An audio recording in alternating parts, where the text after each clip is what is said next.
வணக்கம். இன்றைக்கி வீடியோவில் வாயில் வச்சதுமே கரைஞ்சி போகிற மாட்டை செட்டிநாடு ஸ்பெஷல் உட்கார ஸ்வீட் தாங்க செய்ய போகிறோம். ரொம்ப டேஸ்ட்டாக இருக்கும். இது நான் ஒரு கல்யாண வீட்டில் அந்த சமையல் மாஸ்டர்கிட்ட கேட்டுட்டு வந்து சமைச்சதுங்க. அடிக்கடி எங்கள் வீட்டில் செய்கிற ஸ்வீட்டுங்க. வாங்க எப்படி செய்யலான்னு பார்க்கலாம். வீடியோவை ஸ்கிப் பண்ணாமல் பாருங்கள். அதுக்கு ஒரு கடாயை எடுத்துக்கோங்க. ஃபஸ்ட்டு சிறுபருப்பு வேக வச்சு எடுத்துக்கலாம். எந்த கப்படை நீங்கள் எடுக்கிறீங்களோ அதே கப்படு தான் எல்லாமே மெஷர்மெண்ட் பண்ணணும். நான் இதை கரெக்டாக 125 கிராம் அளவு ஒரு கப் எடுத்திருக்கேன். இது அரை கப்புன்னு சொல்லுவாங்களா, அந்தளவு எடுத்திருக்கேன். இப்போ பருப்பை லேசாக வறுத்து எடுத்துக்கலாம். ரொம்ப கருகிற அளவுக்கு வறுத்துடாதீங்க. ஸ்டவ்வை மீடியம் ஃப்ளேமில் வச்சு லேசாக அந்த நல்லா மணம் வர்ற அந்த வறுத்துக்குங்க. அதை நல்லா கழுவிட்டு இப்போ தண்ணி ஊற்றி வேக வச்சுக்கலாம். நீங்கள் கடாயிலே வேக வச்சுக்கோங்க. ஏன்னிட்டா இது சிறுபருப்பு நம்ம வறுத்துட்டா வேகமாக ஒரு 10 நிமிஷத்துக்குள்ளே வெந்துடும். நீங்கள் குக்கரில் வேக வச்சிங்க அப்படின்னா ரொம்ப குழஞ்சி போயிடும். அதனால் இதுவே பக்குவமாக வராது. அதனால் நீங்கள் பார்த்தீங்க அப்படின்னா இந்த பருப்பு அப்படி அமைக்கி பார்க்கும்போது நல்லா வெந்திருக்கணும். இப்போ இந்த தண்ணியை நல்லா வடித்து எடுத்துக்கலாம். ஃபில்ட்ரு பண்ணி எடுத்துக்கலாம். நல்லா தண்ணி வடியட்டும். இப்போ நல்லா தண்ணி வடிஞ்ச பிறகு ஒரு பிளேட்டில் கொட்டி ஆற வச்சுடுங்க. ஆறட்டும். பாருங்கள், நல்லா தண்ணி வடிஞ்சிருச்சு, கையில் ஒட்டவே இல்லை. இந்த அளவுக்கு இருக்கணும் பருப்பு. இப்போ இது ஆறட்டும். ஆறுறதுக்குள்ளே நம்ம ரவையெல்லாம் வறுத்து எடுத்துக்கலாம். ஒரு ஃபேன் வச்சுக்கோங்க. நான் மொத்தமாக ஒரு 3 டேபிள் ஸ்பூன் அளவுக்கு நெய் எடுத்துருக்கேன். அதில் 2 டேபிள் ஸ்பூன் அளவுக்கு நெய் ஃபஸ்ட்டு சேர்த்துக்கோங்க. இப்போ நெய் நல்லா சூடாகட்டும். நெய் நல்லா உருகுனதும் இது கூட 6 முந்திரி பருப்பு வச்சுருக்கேன். இப்போ அதை சேர்த்து நல்லா லேசாக பொன்னிறமாக வர அளவு வறுத்துங்க. ஸ்டவ்வை மீடியம் ஃப்ளேமில் வச்சுக்கோங்க. இப்போ முந்திரி பொன்னிறமாக வந்துடும். இது கூட ஒரு 10 திராட்சை எடுத்து வச்சுருக்கேன். காஞ்ச திராட்சை, அதையும் சேர்த்துக்கலாம். இது நல்லா பபுள்ஸ் வர தொட்டிக்கு வறுத்துக்குங்க. இப்போ திராட்சையும் நல்லா பருப்பட்டுருச்சு. இப்போ இது கூட ஒரு 2 ஸ்பூன் அளவுக்கு தேங்காய் துருவல் சேர்த்துக்குங்க. ரொம்ப சேர்க்காதீங்க, 2 ஸ்பூன் சேர்த்தா போதும். நம்ம எடுத்துருக்க ரவைக்கு இந்த அளவு சேர்த்தா போதும்.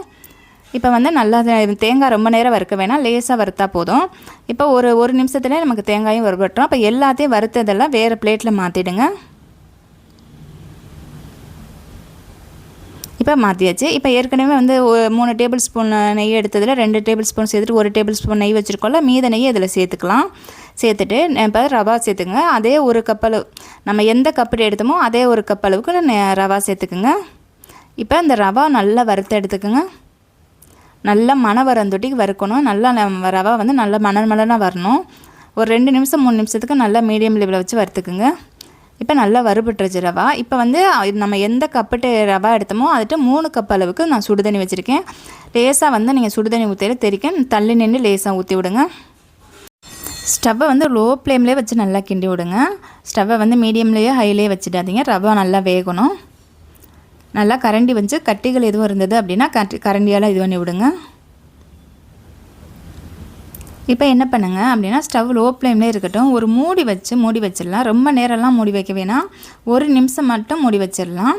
அப்போ அது வரும்போது ரவா நல்லா வெந்திருக்கும். இப்போ 1 நிமிஷம் கழித்து ஓப்பன் பண்ணிக்கலாம். இப்போ நமக்கு ரவையும் நல்லா வெந்துருச்சு. இப்போ பார்த்தீங்க அப்படின்னா வெல்லம் கரெக்டாக அந்த கப்புடு தானே ரவை எடுத்தோம், அந்த கப்புடு 2.5 கப் அளவுக்கு வெல்லம் எடுத்திருக்கேன். இது வெல்லம் நல்லா நான் கத்தியால் சீவிட்டு எடுத்திருக்கேன்.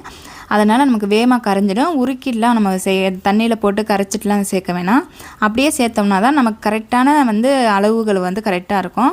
நீங்கள் லேசாக தண்ணி ஊற்றி இது பண்ணும்போது அதிகமாக தண்ணி ஆகிறதுக்கு வாய்ப்பு இருக்குது. அதனால் இப்படியே நேரடியாகவே சேர்த்துக்குங்க. இப்போ நல்லா கிண்டி விடுங்க. வெல்லம் வேகமாகவே கரைஞ்சிடும். நம்ம கத்தியால் சீவிட்டு சேர்த்துருக்கேன். இது இப்போ நல்லா ஸ்டவ்வை லோ ஃப்ளேமில் வச்சு நல்லா கிண்டி விடுங்க. வெல்லம் எல்லாம் கரையட்டும். வெல்லம் எல்லாம் கரைஞ்சதும் இப்போ ஏற்கனவே பருப்பு வேக வச்சு எடுத்துருக்கோம்ல, இப்போ அந்த பருப்பையும் சேர்த்துக்கலாம். இப்போ பருப்பை நல்லா கிண்டி விடுங்க. நல்லா லோ ஃப்ளேம்லேயே வச்சு நல்லா கிண்டி விடுங்க பருப்பையும்.